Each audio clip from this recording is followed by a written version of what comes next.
Good morning. Good morning, सुप्रभात। सुन्नु न, तपाईँले एउटा कुरा थाहा पाउनुभयो? के हो भाइ त्यस्तो? के कुरा? त्यहाँ धेरै राम्रा राम्रा मिठा मिठा खाना लगाउन सहर पसेकाहरू थियो नि, गाउँ चाहिँदैन भनेर सबै सहर के भन्छ गाउँतिर फर्किँदै रहेछ नि त। तपाईँले थाहा पाउनुभयो? के भएछ फेरि? के भएछ भन्नुहुन्छ? अहिलेसम्म थाहा पाएको छैन, कसैको फोन आएको छैन। होइन होला। कसरी थाहा पाऊँ? लु भने आउँदैछु है केटाहरू, कसैले भनेको छैन? भनेको छैन नि। तिमीलाई फोन गरे? अनि हिजो फोन खाना मेसेज हालेको रहेछ त। खाना पकाउँदै गर्नु है भनेर बुहारीले फेसबुकमा मेसेज हालेको रहेछ तपाईँको दाजुभाइले। क्या उयो के भन्छ ग्यास अभाव भयो, खाना बनाउनु उयो यताभन्दा त गाउँमै सजिलो, गाउँमै अब सहज हुन्छ, दाउरा जति छन् के खाना उयो गर्नु भन्दै के भनेर अहिले फोन गरेर भनिहाल्नु त्यहाँ तुरुन्तै। यहाँ पर्दैन आउनु अनि झन् राम्रो हुन्छ, दाजुभाइले धेर हुन्छ यहाँ गाउँमा। धेरै हुन्छ काम नभएर। ठिकै छ त। थपक्क भनिहाल्नु तपाईँका दाजुभाइलाई फोन गरेर आउनु पर्दैन, उतै बस। यहाँ पहिला गाउँमा मैला लाग्छ धुला लाग्छ भनेर गएका हो कि होइन, सहर छिरेका हो कि होइन? केही गर्न भनेर हिँडेका क्या, सिप सिक्छन् पढ्छन् त्यसरी हो नि त। होला नि त सिप पनि अहिले अब त्यही भएर फर्किँदैछ नि त। ग्यासको अभाव भएपछि अनि गाउँमा आउनु अरे। अब अलिक दिन पछाडि फेरि गाउँ यहाँ पोहोर पनि नआएका हुन् र त्यसरी आयो त नि को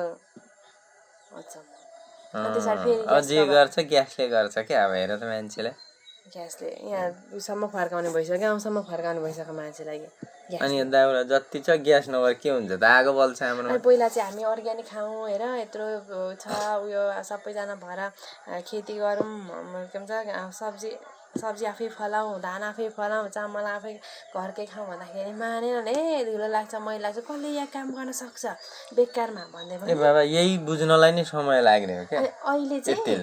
अहिले चाहिँ तपाईँलाई अर्ग्यानिक खानु पर्छ। पहिला चाहिँ के भन्थे उहाँ भनेको चिल्ला चिल्ला सब्जीहरू पैसा भए जे पाइन्छ जे। अहिले पैसाले पनि पायो त ग्यास पाएन नि होइन। त्यही गाउँ यो कुरो चाहिँ गम्भीर ल्यायो तिमीले। पैसा भएर पनि पाइएन क्या नि। पैसा भएर कहाँ पायो त अनि? ठुला कुरा नगरे हुन्छ नि। बहुत विडम्बनाको कुरा पायो त।